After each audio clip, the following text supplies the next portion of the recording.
All right, the court is calling 2025 CR 013212, State versus Joe Anthony Garcia. Could I have parties approach and announce for the record? All right.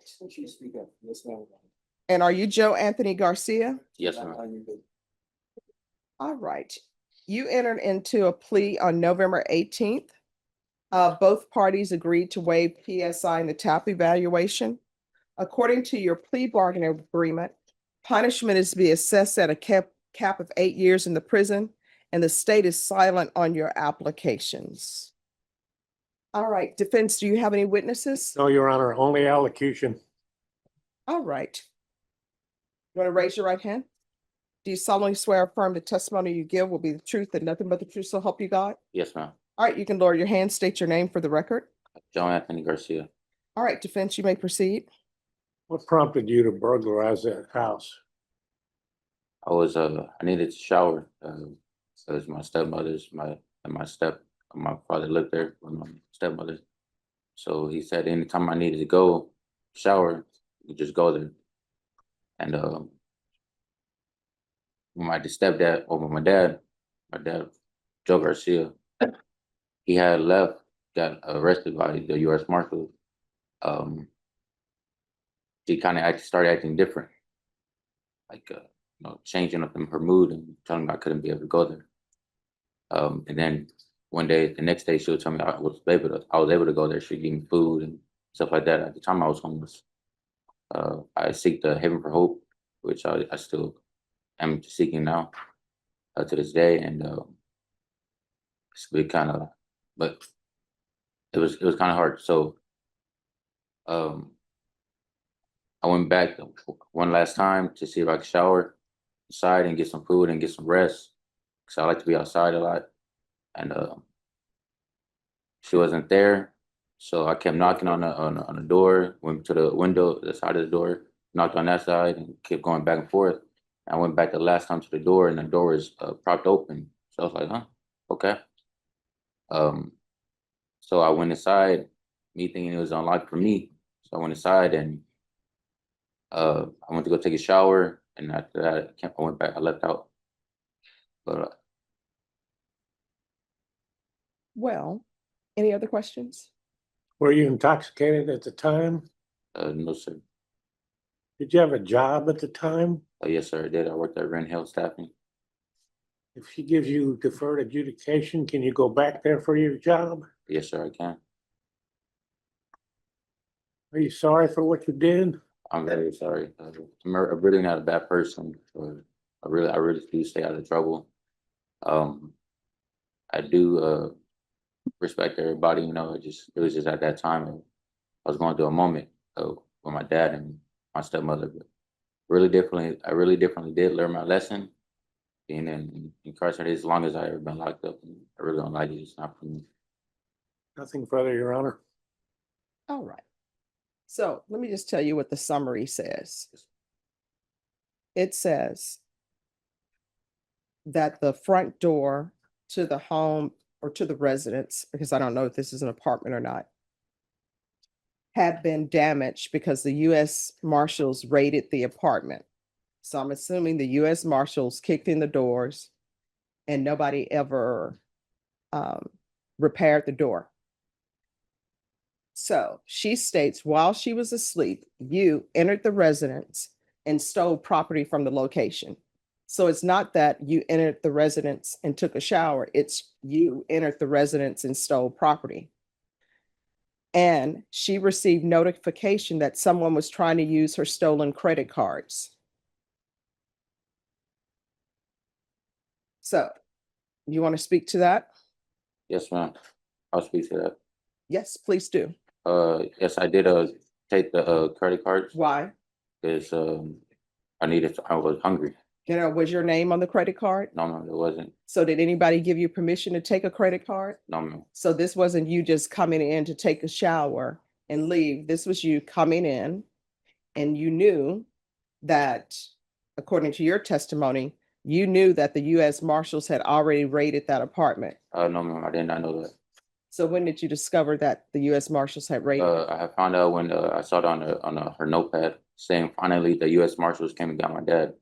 All right, and so that was a notepad in the home? Yes, ma'am. So that means that, again, you were not just in that apartment to take a shower. You were in that apartment looking around for things. And what it says on here is, Mr. Garcia, because he is the son of Miss Tobias' ex-significant other. So that part of your testimony is true. She stated that she had video surveillance that shows you moving the camera so it wouldn't catch you taking property.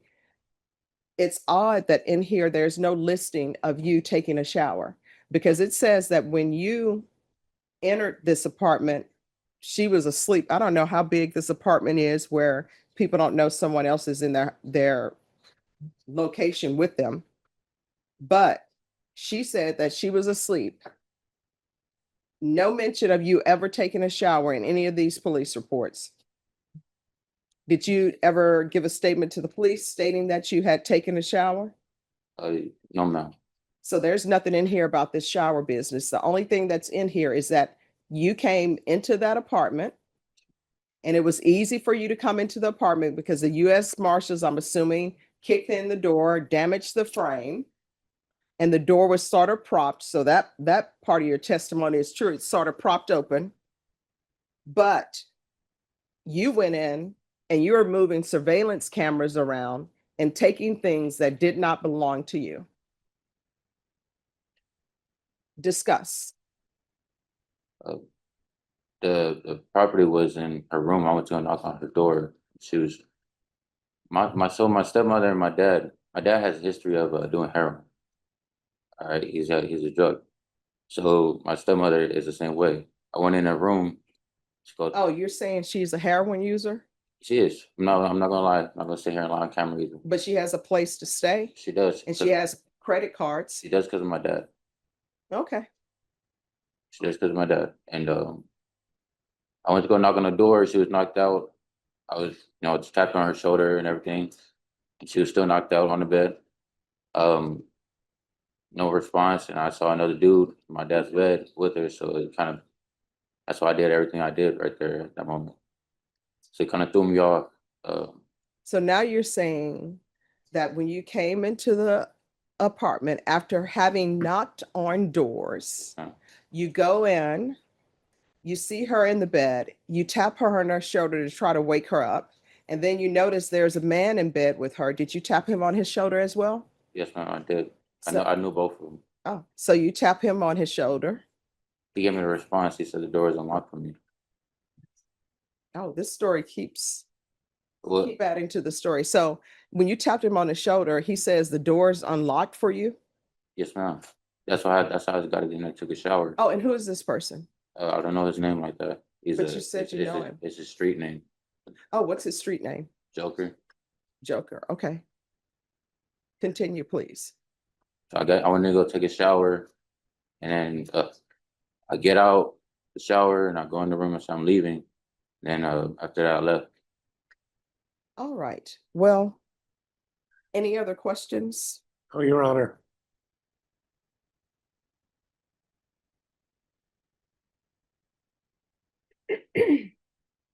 Well, according to your plea bargain agreement, the state is silent, but the state always reserves the right to address any issues that may be untruthful.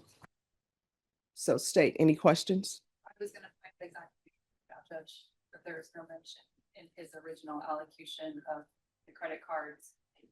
And that he said he was staying out of trouble, or he tends to stay out of trouble, but he does have the criminal history beyond just this. All right. And what is the criminal history? No, Your Honor, she's supposed to stay silent. That's not. No, part of the PSI and TAP evaluation, I always say that anybody can bring whatever witnesses they want to bring. And one of the things I would need would be criminal history. But if you all want, I can reset it for a PSI and TAP evaluation to obtain that. No, Your Honor, you're gonna find out one way or the other. All right. What is the criminal history? And please, only the convictions and counsel. If you want to review what they have with regards to criminal history. No, Your Honor. Okay. Oh, well, defense would you'd like to tell me or, No, Your Honor. okay, Has a theft conviction, 100 to 750 from August 25th, 2022. The terroristic threat conviction from January 16th of 2025. And that's oh, okay. And has anyone spoken to the complainant? we did make efforts to reach out to her, Your Honor. We were unsuccessful. Okay, all right, that tells me a little something. So how often have you been using? And you need to be honest with me, Marijuana. everything. Don't just come to me with, I only use marijuana.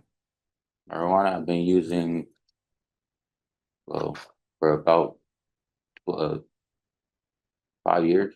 All right, Other and drugs. other drugs? Meth I've been using about just 1 year when I met this girl. And when did you start using meth? You say 1 year. Last year, And how old are you? 28. And why did you start using meth?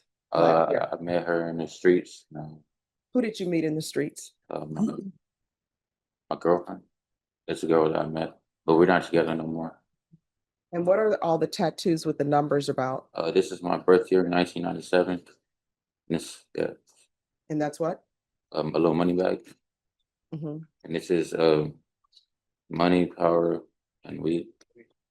Money, power, and weed. Yeah. All right. Have you ever, I got these when I was young. all right, thank you. All right, state, you may be excused. Have you ever had any mental health diagnosis? No, ma'am. And where's your mom? My mother, I was in foster care, but my mother, I never got to meet my real mother. My stepmother, Joanne Pearson, she's on 4006, 4006. No, I don't need the address or Oh, okay. anything.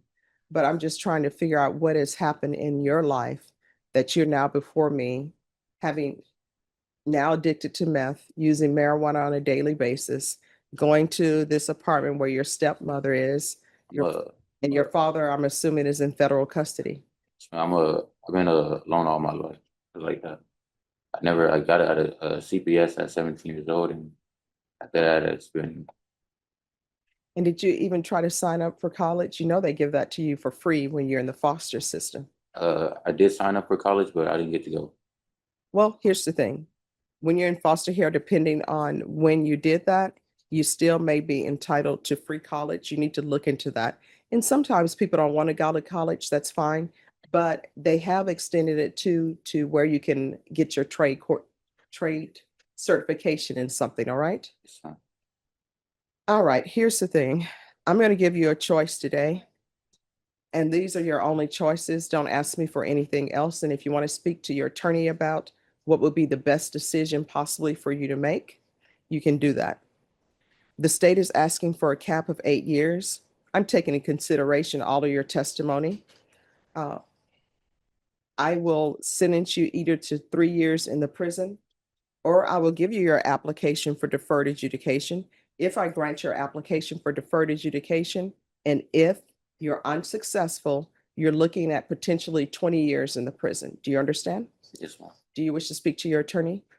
I will take the deferred. All right. Ms. Abrams, are you ready? Yes, ma'am.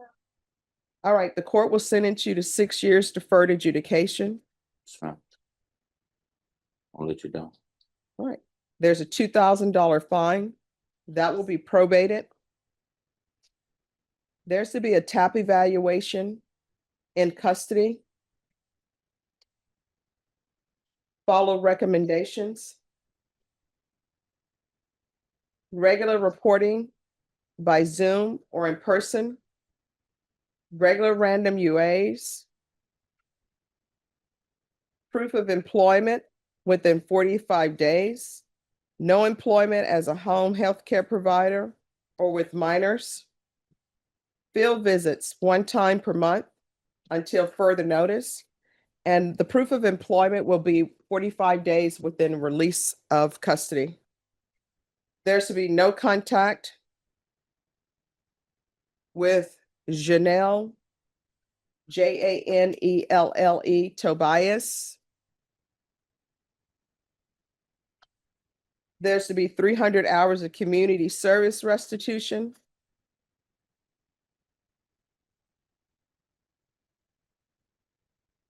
One hour will be deducted for every sober support meeting completed. I'm gonna order 60 sober meetings in 60 days.